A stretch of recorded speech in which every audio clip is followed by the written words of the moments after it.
Мурат Салихов таанылбаган тагдыр.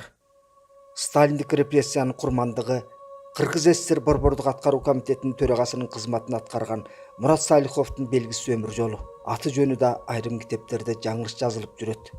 Мисалы 2003-жылы чыккан Кыргыз тарыхы энциклопедиясында Салихов Мурат, туурасы Салыков, мамлекеттик жана саясий ишмер, 1905-жылы азыркы Баткен облусунун Баткен районундагы Рават кыштагында туулган. 1923-жылы Кокон педтехникумун, 1925-жылы Ташкенттеги агартуу институтун бүткөн. 1925-27 жылдары Ош округдук комитетинин үгүт насаат бөлүмүнүн башчысы, 1929-30 жылдары Өзгөн райондук аткаруу комитетинин Ош округдук элге билим берүү бөлүмүнүн Ош округдук аткомунун төрагасы, 1930-37 жылдарда партиялык кызматтарда, 1937 жылы Кыргыз эл комиссарлар комитетинин төрагасы, 1938 жылы Кыргыз ССР Жогорку Советинин Борбордук аткаруу комитетинин төрагасы ак жеринен айыпталып, 1938 жылы атылып кеткен. Жогорудагы маалымат толуктоого муктаж. Анткени кээ бир тарыхый булактар Мурат Салиховду унутта калтырса, экинчилери жогорудагы келтирилген маалымат менен гана чектелет. Мурат Салихов 1930-31 жылдары Кызыл Кыя райком партиясында катчы. 1931 жылы Ташкентке марксизм-ленинизм институтуна жиберилип, аны бүткөндөн кийин 1933 жылы Ысык көлдөгү номер 54 жылкы заводуна саясий бөлүм башчысы болуп жөнөтүлөт. Кийинки жылы бүткүл союздук большевиктер компартиясы ВКПБнын 18 съездине делегат болуп шайланат. Бул курултайдын делегаттарынын 3/2 көбү чоң террордун жылдары репрессияга дуушар болот. Ошон үчүн бул съезд атылып кеткен жеңүүчүлөрдүн съезди деп да аталып келет. Мурат Салихов 1935-36 жылдары Түп райондук партия комитетинин секретары, андан кийин партиянын Ош райком комитетинин биринчи секретары, 1937 жылдын 4 апрелинен тарта Кыргыз обкомунун айыл чарба бөлүмүнүн башчысы. Ошол эле жылы 5 сентябрда Эл комиссарлар советинин төрагасы Баялы Исакеев камалат. Анын ордуна 3 күндөн кийин Борбордук аткаруу комитети БАКтын президиуму Мурат Салиховду төрага кылып бекитет. Келерки жылы 28 февралда Кыргызстан Борбордук аткаруу комитетинин 7-сессиясы Салиховду Эл комиссарлар советинин төрагалыгынан бошотуп, республикалык БАКтын төрагасынын милдетин аткаруучу кылып бекитет. Ал себеби 1938 жылдын 17 январында СССР Жогорку Советинин президиумунун төрагасы Михаил Калининдин орун басар болуп шайланган эле. Мурат Салиховдун мындай кызматтык көтөрүлүшүн мыйзамдуу көрүнүш десе да болот. Анткени ал 1931 жылдан тарта Кыргыз обкомунун мүчөсү, ал эми 1937 жылы Кыргыз ССР большевиктер компартиясынын биринчи съездинде партиянын БКСынын бюро мүчөсү болуп шайланган. Профессор Зайнидин Курманов ошол катаал мезгилде сталиндик система бийликке куп деп кол куушуруп турган жетекчилерди тарбиялоо үчүн дембедем эл душмандарын тазалоо өнүктүгүн жүргүзүп турганын белгилейт. Ал кезде Кыргызстан союздук республика болуп калган. Ошон үчүн Мурат Салихов статус боюнча бүткүл союздук староста Михаил Калининдин орун басары болуп шайланган дейт. Оболу орусча интернатта окуп, андан кийин техникум жана 2 институтту бүткөн Салихов билимдүүлүгү жагынан санаса 2 колдун манжасы жетчү кыргыз жетекчилеринин бири болчу. Ага жашынан эле кыргыздардын көкөйүн кескен курч маселелерди, анын ичинде өзгөчө бөлүмдөрдүн карапайым калкты коркуткан аракеттерин, балдарды мектептен качырбай окутуу зарылчылыгын, кыргыз кадрларды кызматка тартуу тууралуу Эркин Тоо гезитине басылган 1924-25 жылдардагы макалалары, ал эми орус тилин билүүнүн пайдасы жөнүндө 1938 жылы камалаар алдында Советская Киргизия гезитинде жарыяланган макаласы далил.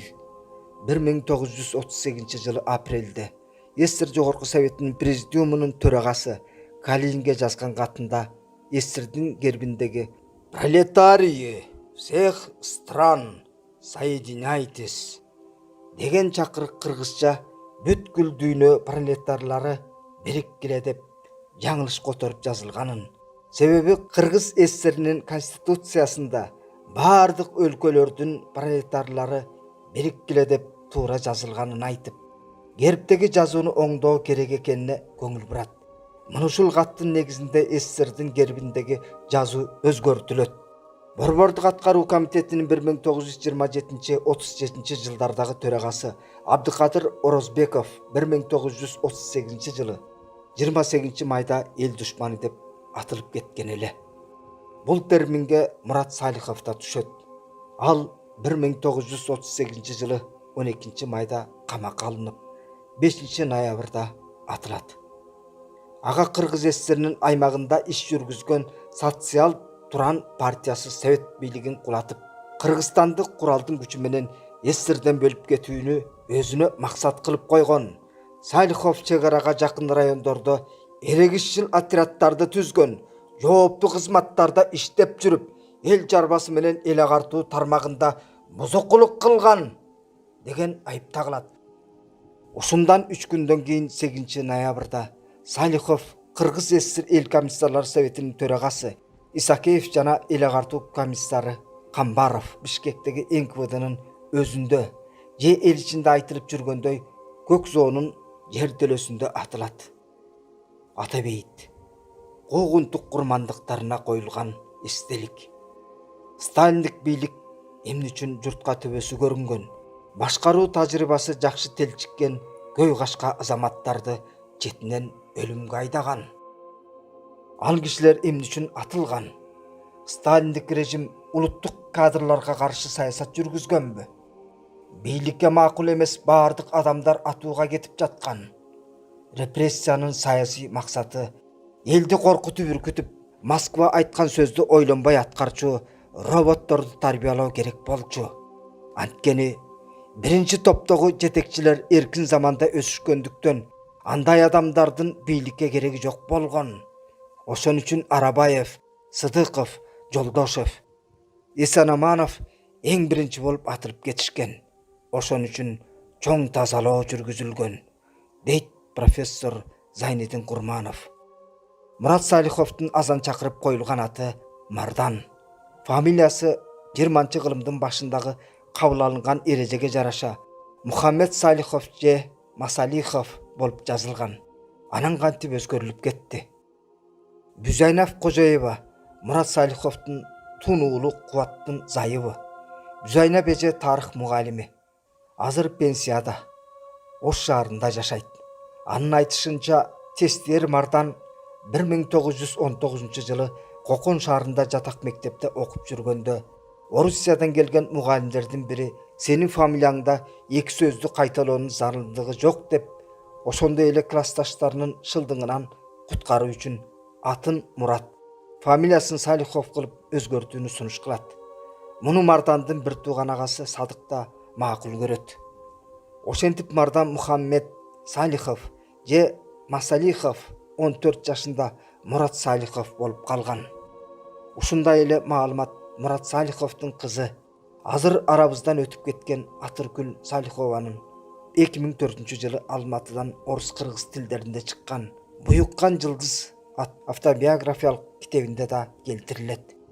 Мурат Салихов атылып кеткенден кийин аялы Ажар жер чийген чачтарын кесип, белди бекен бууп, балдарын алып ошол кездеги Эйлек болосуна барат. Аңгектен кассаң дөңгөккө болуп, күйөөсүнүн журтуна Ажар батпайт. Лейлекке барса, туугандары аларды мурдагыдай кабыл алышпайт, дейт Бүзайнап эже. Ошондо кайненем баласы менен кызын ээрчитип алып, Ош шаарына Тагаев деген жакын туугандарыныкына келет.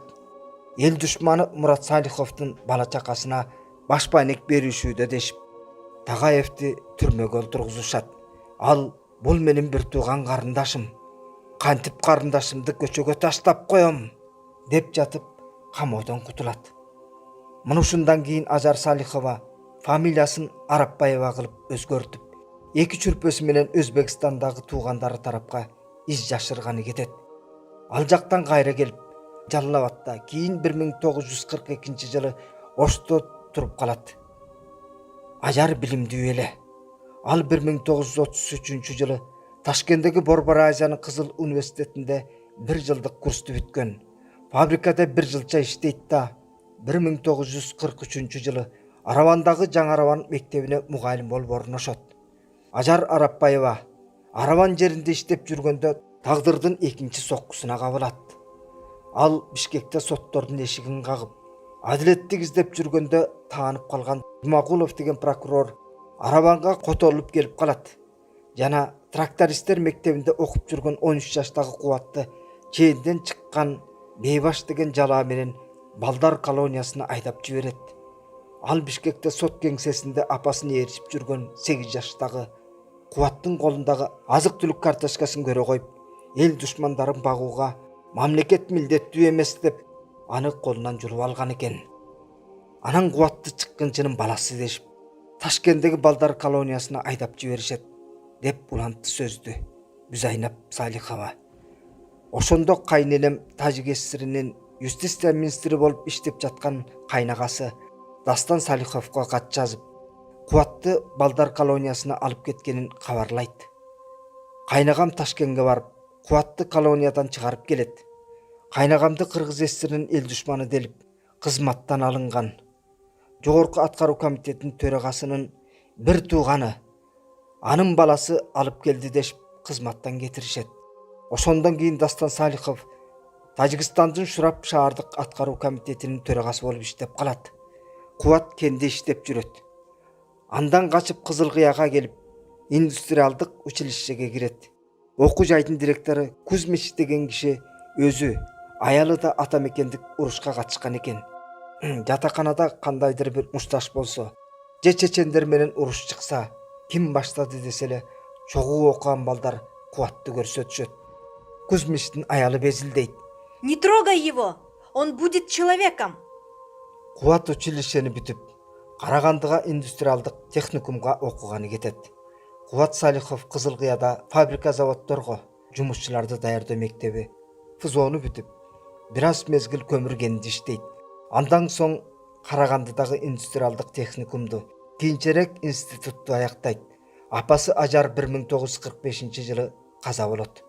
Карындашы Атыркүл Аравандагы жетим балдар үйүнө тегин жашыруу үчүн Садыкова деген фамилиясы менен томолой жетим катары тапшырылат. Алдыңкы окуучу Атыркүл Салихова бүткүл союздук артек пионер лагерине барат. Бишкектеги медицина институтунда окуп жүрүп, чогуу окуган казак жигитке турмушка чыгып, жубайлар Алматыга көчүп кетишет. Кубат Салихов студенттик күндөлүгүндө Ташкентте колонияда жүргөндө көргөн азап тозоктор жөнүндө мынтип эскерет. Биз узун муздак барактамда жашадык. Биздин отрядда мен курду 60 бала болду. Алардын көбү жетим, ууру кески. Ал турсун балдар айткандай адам өлтүргөндөр. Анан 10 чакты оңбогурлар, жамага окшогон эл душманынын балдары. Бизге оор жумуштарды жазатчу, ажаат каналарды тазалантчу, дайыма келтектешчү. Эл душмандарынын балдарын эч ким коргочу эмес. Ал турсун күзөтчүлөр балдарды бизге каршы көкүтчү. Ант берем, мен мындан ары эч качан өткөн жашоом жөнүндө эскерип жазбаймын. Өзүм жөнүндө жакын досторума да айтпайм. Досум Бориске атам жана апам жөнүндө эч нерсе айтпадым. Ал менин жетим экенимди, Фрунзеде докторлук кесипте окуган карындашым бар экенин гана билет. Бул да ал үчүн өтө эле көп маалымат. Материалды чагылдырган Амирбек Усманов.